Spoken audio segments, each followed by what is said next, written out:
말씀 요한복음 15장 5절로 8절에 있는 말씀을 보겠습니다. 1절부터 볼까요? 나는 참 포도나무요 내 아버지는 농부라. 무릇 내게 붙어있어 열매를 맺지 아니하는 가지는 아버지께서 그것을 제거해 버리시고, 무릇 열매를 맺는 가지는 더 열매를 맺게 하려 하여 그것을 깨끗하게 하시느니라. 4절, 내 안에 가라 나도 내 안에 가리라.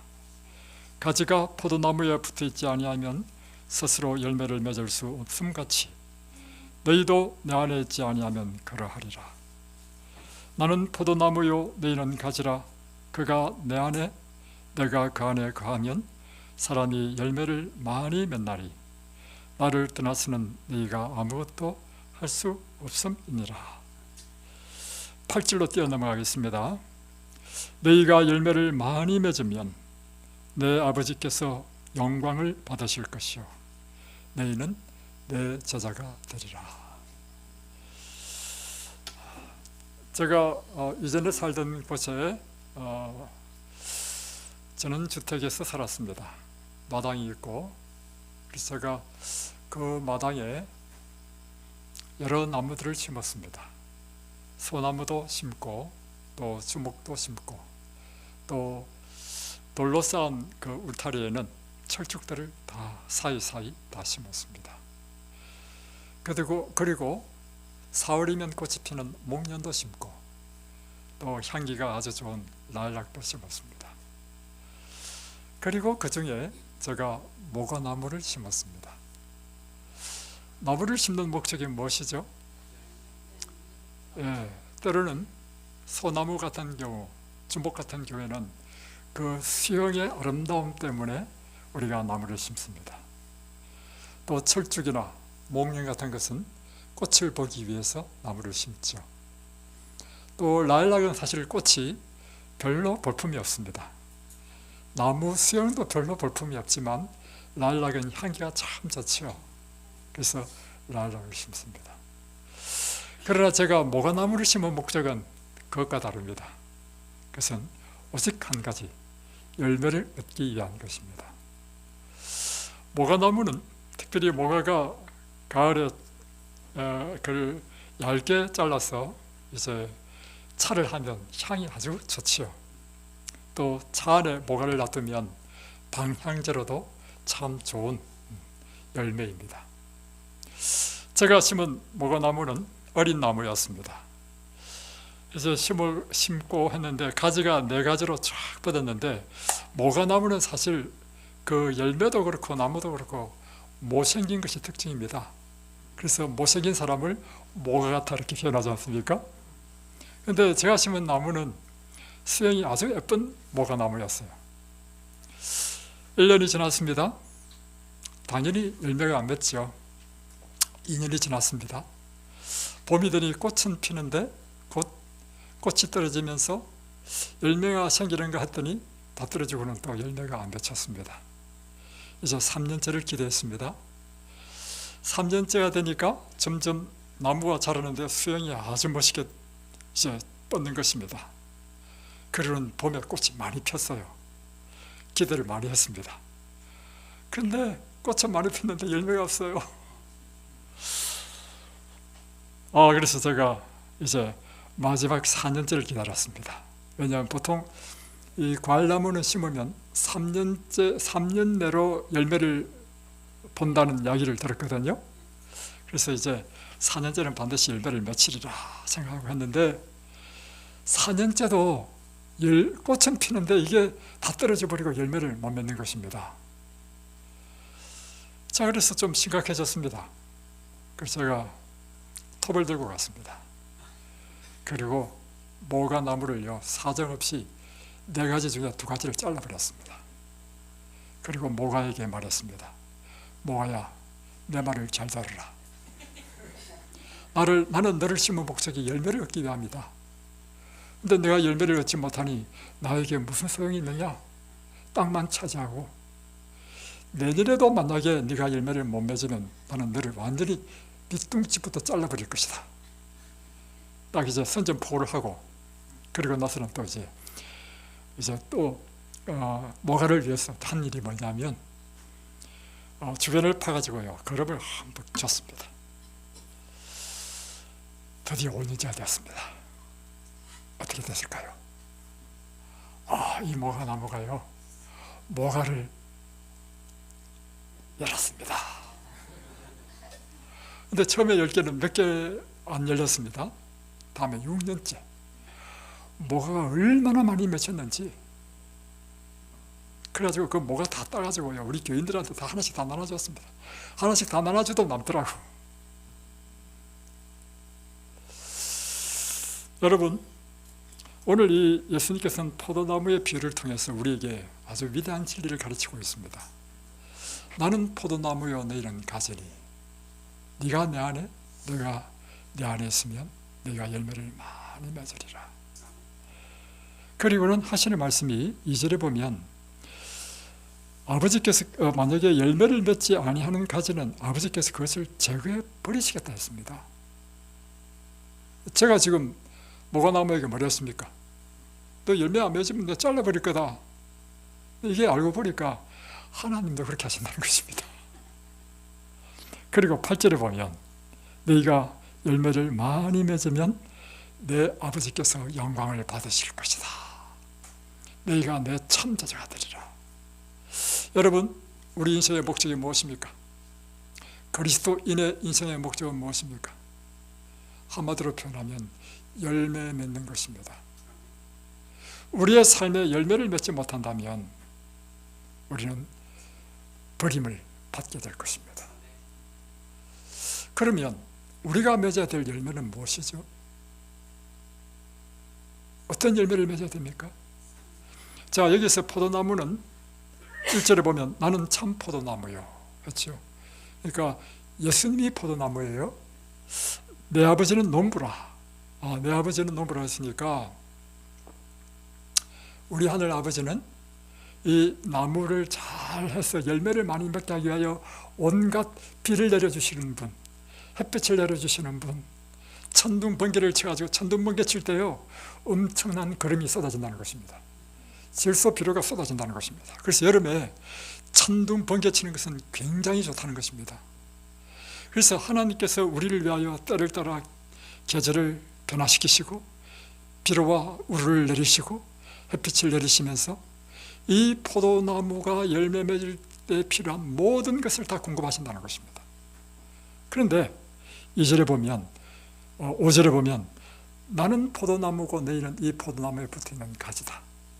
여러분, 열매는 어디서 맺습니까? 가지에서 맺죠.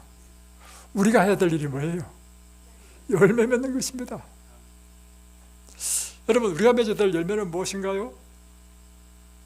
그리스도인이 예수를 계속 믿으면서 우리가 그분의 열매를 풍성히 맺는 것, 그건 뭘까요?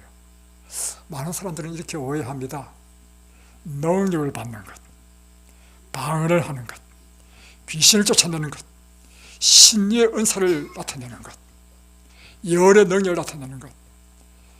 이것을 많은 기독교인들이요 그리스도를 믿고 나타내야 될 열매로 잘못 이해를 해가지고 방언을 하지 못하면 성령을 받지 못한 것으로 이렇게 잘못 생각하는 사람이 참 많이 있습니다.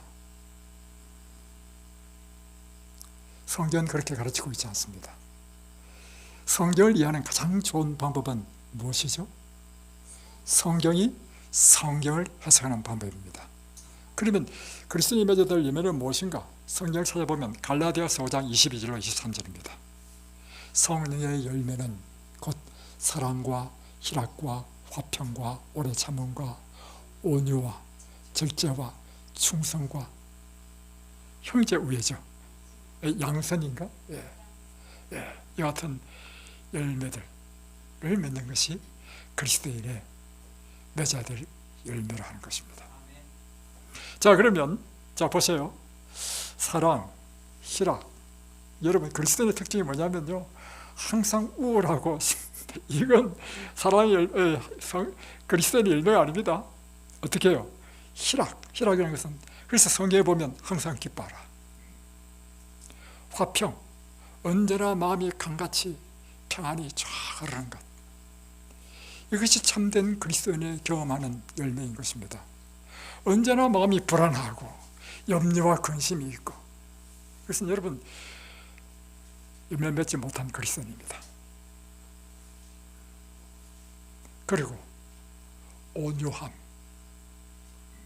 오래 참음, 그러니까 조급한 것은 열매 맺지 못한 것입니다. 거칠고 경우 없고 무례하고, 이것은 그리스도인으로서 열매 맺지 못한 것입니다. 양선, 그리스도인의 특징은요, 착한 것입니다. 이런 것들 한마디로 표현하면요, 다 품성의 속성이죠. 그래서 그리스도인의 열매는 품성의 변화인 것입니다. 그래서 그리스도인이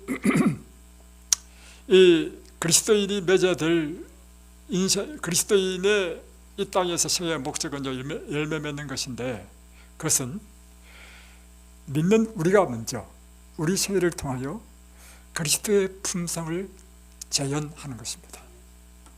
우리의 삶 가운데 예수님의 품성이 나타나야 된다는 것, 이것이 우리가 열매 맺는 것이라고 하는 것입니다. 그래서 여러분, 절인 교인으로 10년을 살게 되면요, 일어나는 일이 있습니다. 반드시 사람이 변화될 수밖에 없도록 되어 있습니다.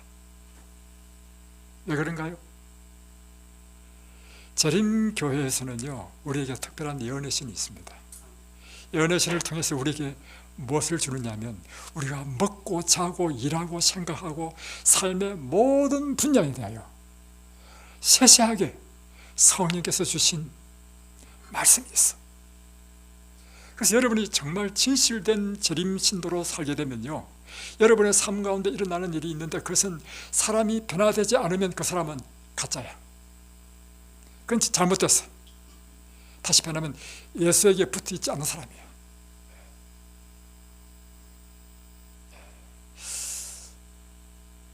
변화될 수밖에 없어. 이와 같은 것이죠. 아이가 계속해서 음식을 먹으면 어떻게 돼요? 계속 성장하죠. 마찬가지로 끊임없이 포도나무가 된 이 예수님에게 붙이는 가지가 하는 일이 뭐예요?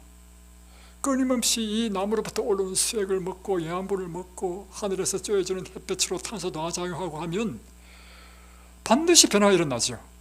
자라고 꽃이 피고 때를 따라서 다음에 열매를 맺고, 마찬가지로 여러분이 예수 그리스도와 붙어있는 삶, 그리고 날마다 그리스도에게서 우리가 받는 것이 뭐예요? 생명의 말씀을 받잖아요. 생명의 말씀을 받고 말씀과 함께 오는 것이 뭐예요? 성령이잖아요. 성령이 계속해서 우리 속에 들어오면 우리를 변화시키는 것입니다.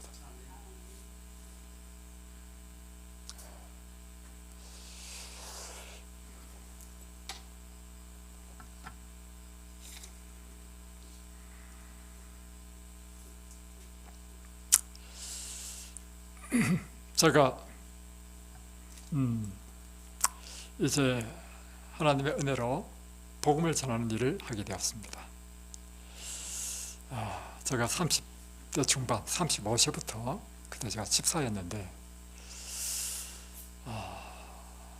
제 마음에 어떤 불같이 하나님의 말씀에 대한 뜨거움이 있었어요. 그럼 하나님 말씀하면 저는 자다가도 눈이 떠지고요. 저는 날마다 새벽에 일어날 수밖에 없는 것이 뭐냐면, 저녁에 잘 때, 야, 내일 새벽에 일어나 하나님께서 나에게 어떤 말씀을 주실까? 그게 기대가 돼가지고 가슴이 뛰는 거야. 새벽마다 일어나가지고 하나님 말씀 보고, 근데 하나님 말씀 보니까, 하나님 말씀 제가 창세기부터 요한계시록까지 쭉 읽어보니까요, 하나님의 뜻이 분명해. 하나님의 뜻은요, 이 복음을 전하라고 하는 것입니다. 그래서 날마다 말씀 읽고 기도하는 가운데 하나님께서 진짜로 복음을 전하는 길로 인도하셔서 사람에게 성경을 가르쳤더니 사람이 성령을 받는 거예요. 저는 성령 받는 것이 이런 것이구나. 방언 터지는 것이 아니라 성령을 받으니까 일어나는 일이요, 사람이 닭똥 같은 눈물을 툭툭 흘리면서 해결을 해.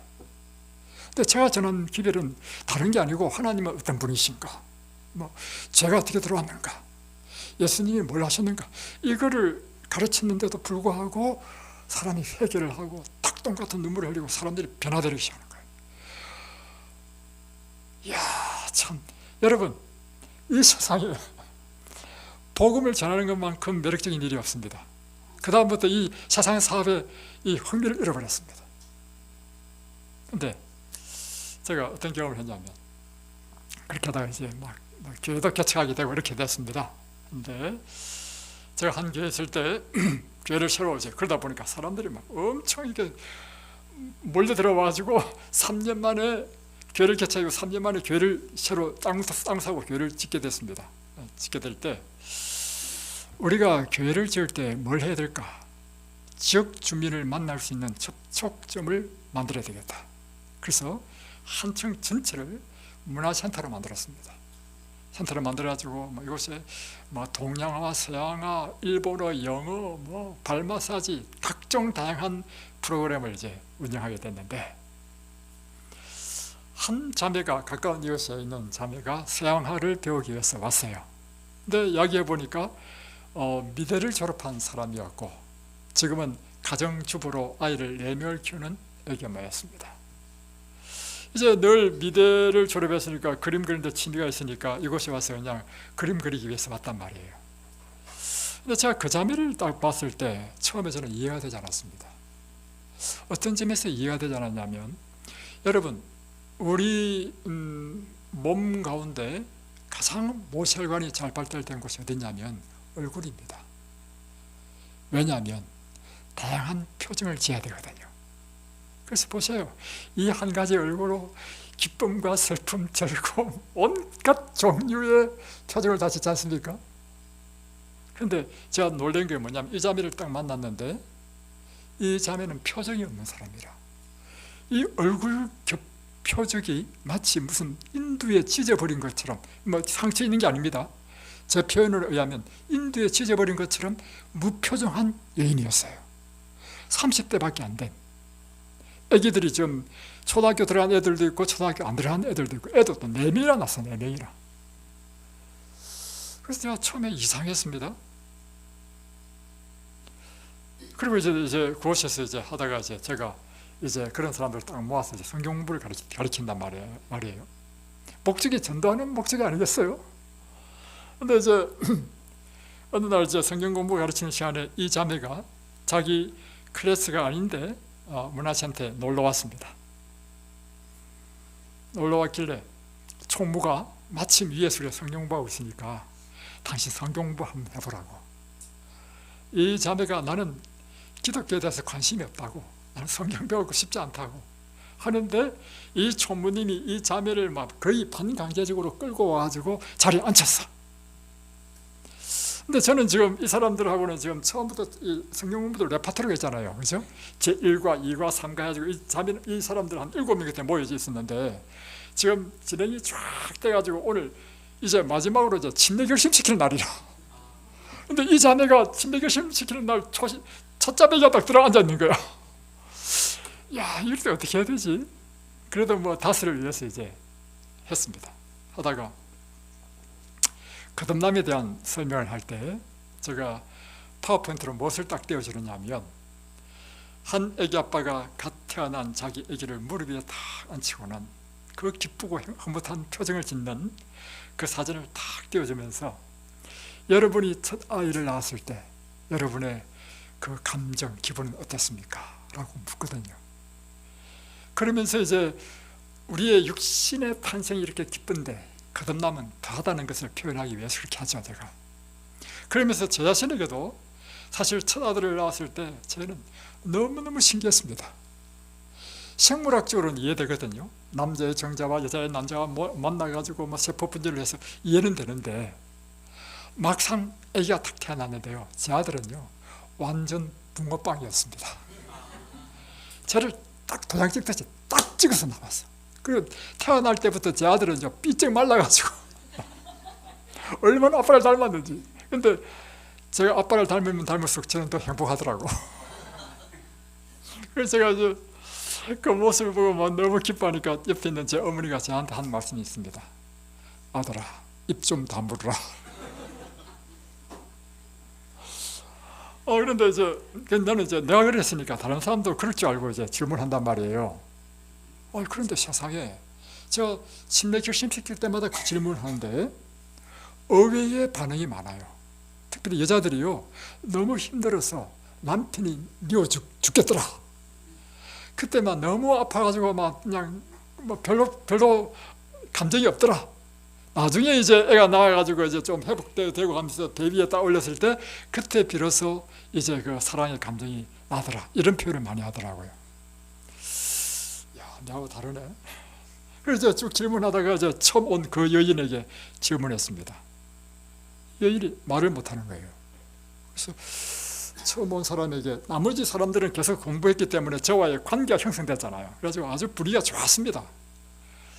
그래서 사람을 당황시키면 안 되니까 얼른 뛰어넘고 다른 사람한테 이야기하고 이제 침례 결심을 딱 했는데, 이 새로운 분을 제외한 7명이 다 침례받겠다 결심을 다 했어.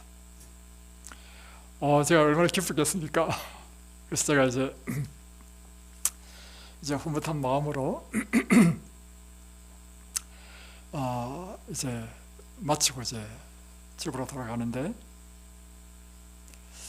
그 당시에 전주에 있는 한 장로님이 저한테 부탁을 했습니다. 그때 제가 장로였거든요. 장로님이 성경을 가르칠 때 녹음을 좀 해서 좀 저한테 하나 좀 보내주십시오. 장로님이 성경, 그런 소문이 났습니다. 좀 소문이 잘못된 소문이지만 성경을 잘 가르친다고 소문이 났어요. 그래가지고 어떻게 가르치는지 좀 듣고 싶다는 거예요. 그래서 내가 한 사람 가르치는 것보다 이런 사람이 여러 명 가르치면 더 빨리 복음이 전파될 거 아니에요.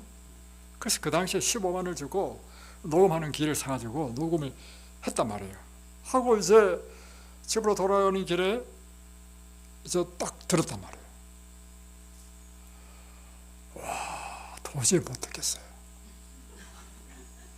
얼굴이 막 뜨끈뜨끈해지는데 부끄러운 게 제 말이 얼마나 빠른지, 내가 들어도 내 말이 무슨 말인지 못 알아듣겠어. 그러다 제가 또 사투리가 너무 심해. 제가 부산에 살다가 서울로 올라온 지 몇 년입니까? 20년이 지났는데 20년이 지났는데도 불구하고, 그리고 또 하나는 뭐냐면, 주제가 있으면 주제로 쫙 가야 되잖아요. 주제로 가다가 중간에 3점으로 빠져. 엉뚱한 이야기 한참 하다가 또 돌아와. 와, 이런 이야기 듣고 어떻게 사람들이 침례를 결심했지? 그날부터요, 제가 저녁부터 일어난 일이 있는데요, 하나님께 너무 죄송한 거예요. 왜냐하면 이건 전적으로 하나님 은혜구나. 내가 내 마음속에 혹시 일말이라도 내가 성경을 잘 가르쳐서 사람들이 침례받았다는 생각을 했다는 것 자체가 너무 부끄럽고 창피하고 하나님께 막 죄송한 거예요. 밥을 못 먹었습니다. 그날 저녁에 잠을 자는데 잠이 안 왔습니다. 밤새도록 제가 하나님께 회개했는데요, 눈물을 흘리면서 밤을 새웠습니다. 알고 보니 전적으로 하나님의 은혜인데 내가 하나님의 이 은혜를 내가 도적질했구나. 그 이후로 절대 제가 녹음 안 합니다.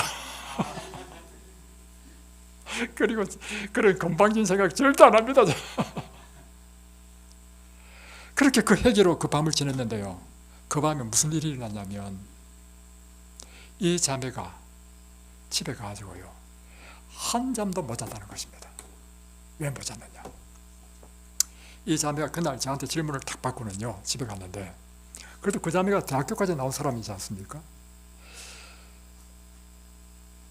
밤중에 생각해 보니까 잠이 안 와. 왜냐하면 나는 내 인생에서 행복이라는 걸 알지 못했다. 나는 내가 왜 살아야 되는지도 알지 못했다. 그 자매가 아주 간증한 말입니다.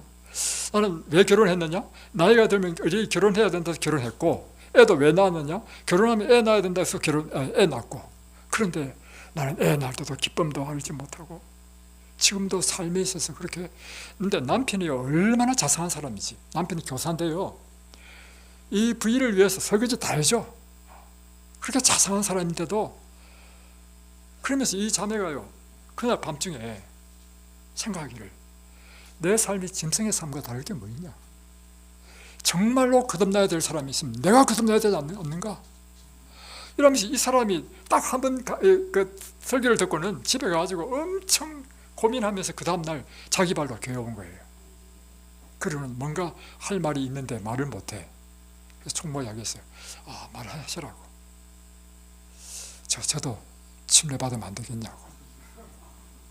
된다고. 당신 왜 그렇게 생각했냐? 그러니까 나는 이제까지 나는 인간다운 삶을 살지 못했다. 내 삶은 짐승 같았다.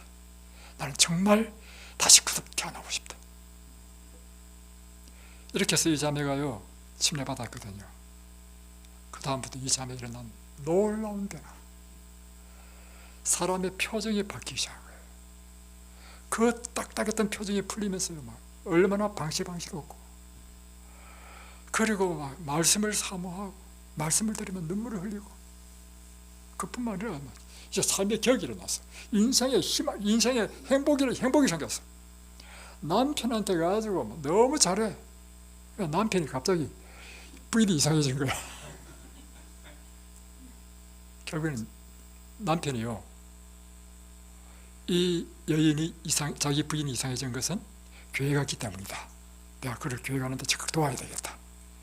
교회 가는 시간이면요 남편이 먼저 시간 딱 됐다고, 너 빨리 당신 교회 가라고, 설거지 청소 자기가 다 하겠다고.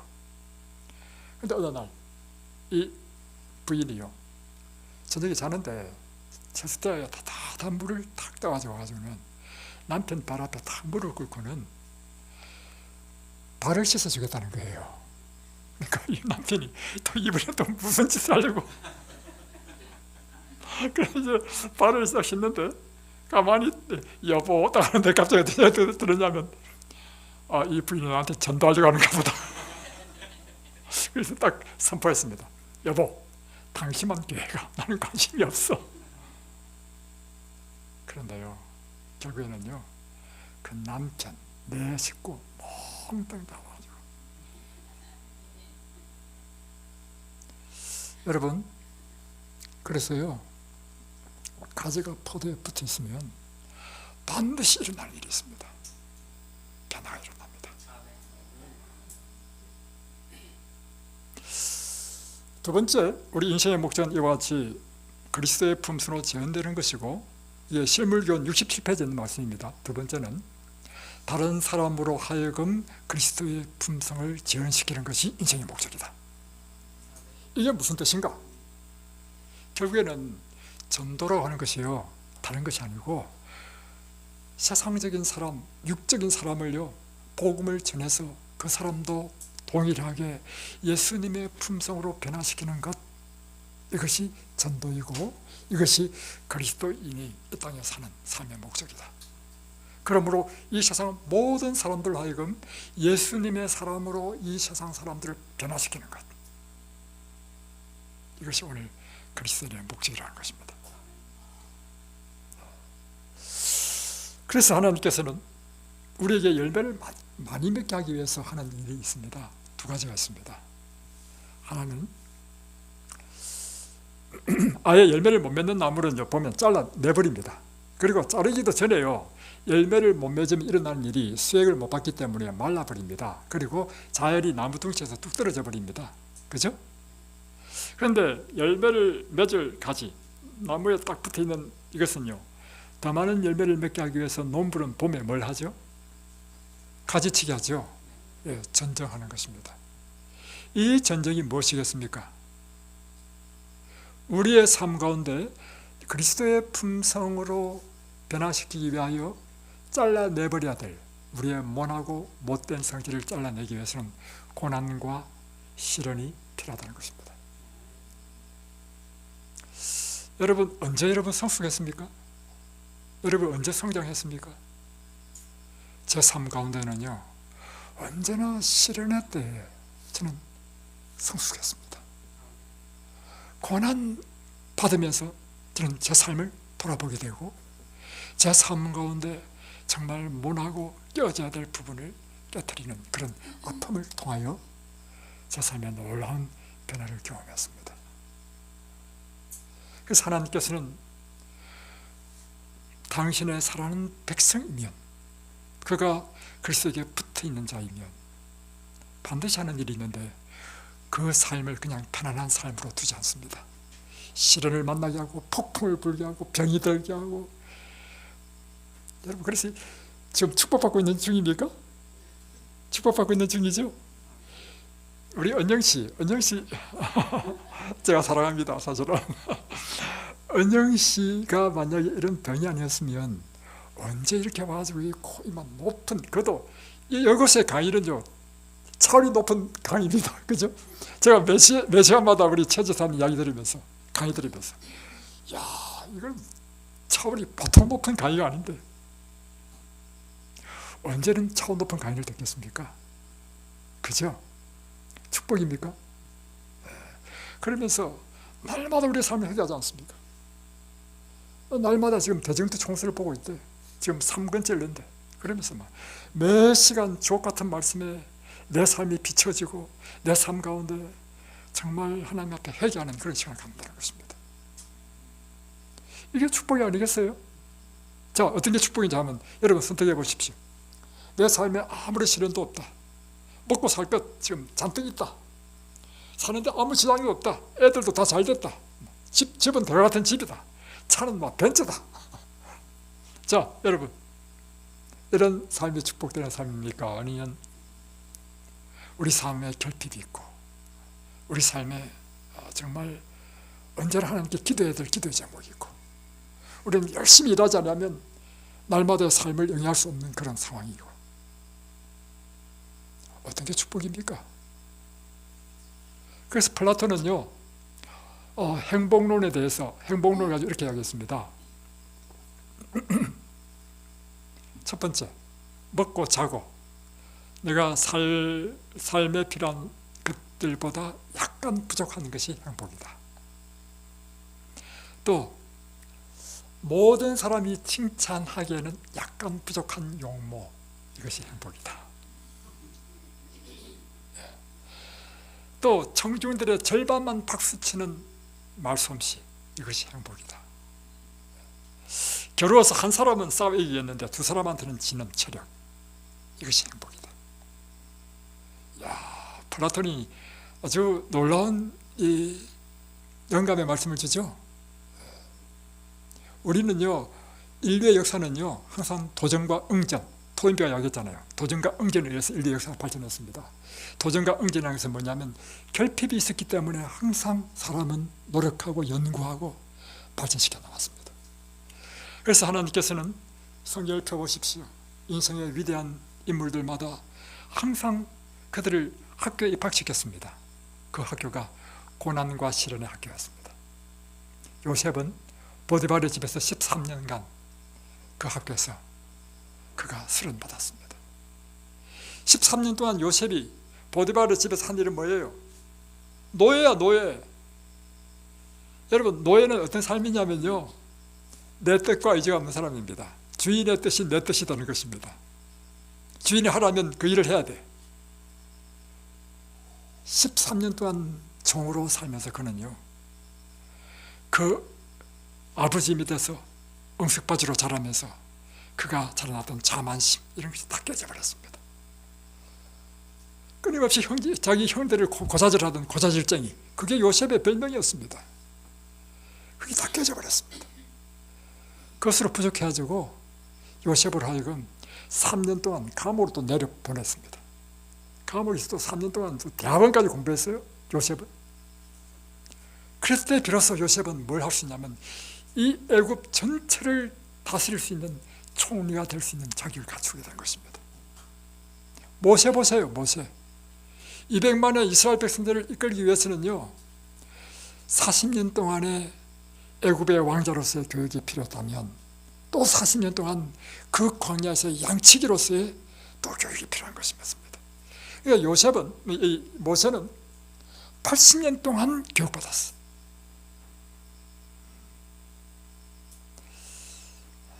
어제 김석권 목사님께서 설교하실 때 엄청 감동받았습니다. 제가 목사님이 대전에 명문고가 2개 있는데요, 인문고로서는 대전고등학교, 다음에 뭐 공업학교로는 대전 공전이었다네요. 그곳에서 건축사가 공부를 하다가 노상 집만 보면 내가 앞으로 돈을 벌면 이렇게 멋있는 집을 지어야지. 멋진 차를 보면 그래 내가 돈을 벌어서 이 멋있는 차를 사야지. 교회 오면 그래 예수님도 잘 믿고 천국 가야지. 두 마리 토끼를 쫓는 사람이었다는 것입니다. 그러다가 그가 이 허리를 다쳐가지고 디스크 수술을 하게 되면서 생과 사를 딱 경험하면서 인생에 정말 중요한 것이 뭔지를 깨닫게 된 것입니다. 자, 이분을 하나님의 사람으로 변화시킨 것은 무엇이 그를 변화시켰습니까? 고난이죠. 여러분을 지금 변화시키고 있는 것이 뭡니까? 여러분의 지금 고난당하고 있는 것은요, 여러분 지금 이 모습으로는 천국 못 가기 때문에요. 지금 여러분을 이 이든밸리 학교로 지금 입학시킨 것입니다.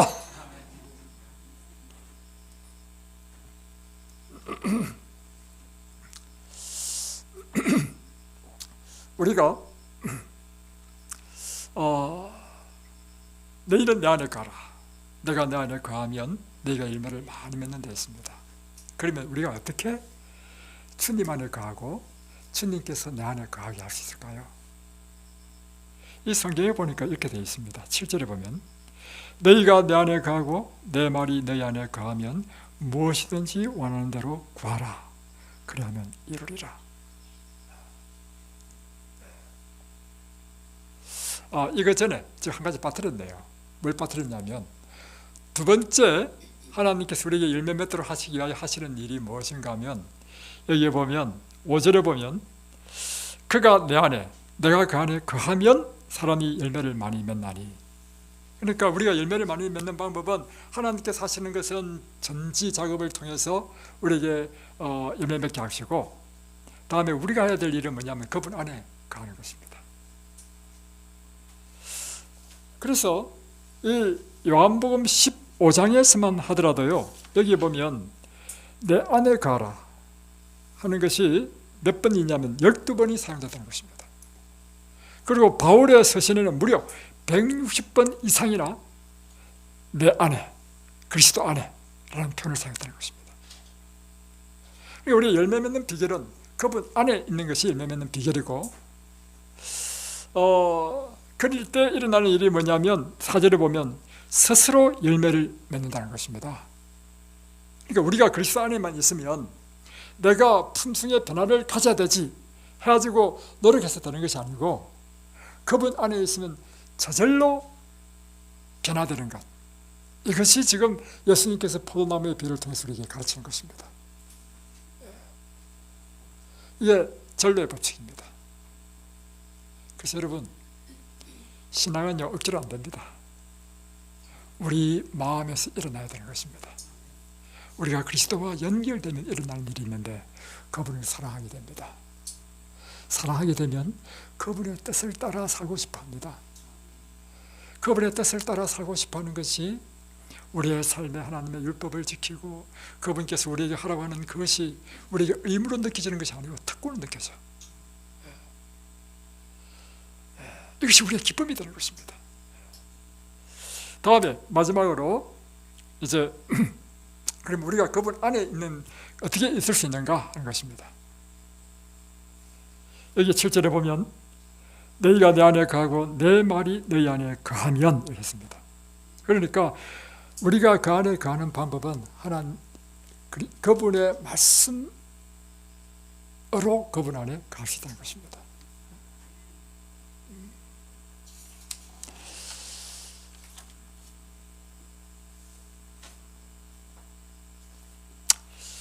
나무 둥치로부터 가지는 끊임없이 수액과 영양분을 빨아들입니다. 그래서 생명을 공급받습니다. 이럴 때 나무 가지는 살아있는 가지가 되고 때를 따라 꽃을 피우고 열매를 맺게 되는 것이죠. 그러나 나무 가지가 나무 둥치로부터 수액을 끊임없이 빨아들이지 않는다면 말라버리죠. 그리스도인도 마찬가지입니다. 예수님에게로부터 끊임없이 수액을 받고 영향을 받는 게 뭘까요? 말씀이죠. 그래서 여러분, 여러분이 말라버리는 가져야 되는 비결을 가르쳐 드릴게요. 말씀 보지 마십시오. 그럼 여러분 자연히 말라 떨어져 버립니다. 그죠? 여러분 믿음은 어디서 나요? 들음에서 나며 그 들음은 그리스도의 말씀으로 라고 표현되어 있죠. 여러분 날마다 생명의 근원이신 그분의 말씀으로 나가십시오. 날마다 그분의 말씀으로부터 수액과 양물을 빨아들이십시오. 그러면 여러분도 모르게 여러분 점점 그리스도의 정신, 그리스도의 사상으로 물들게 됩니다.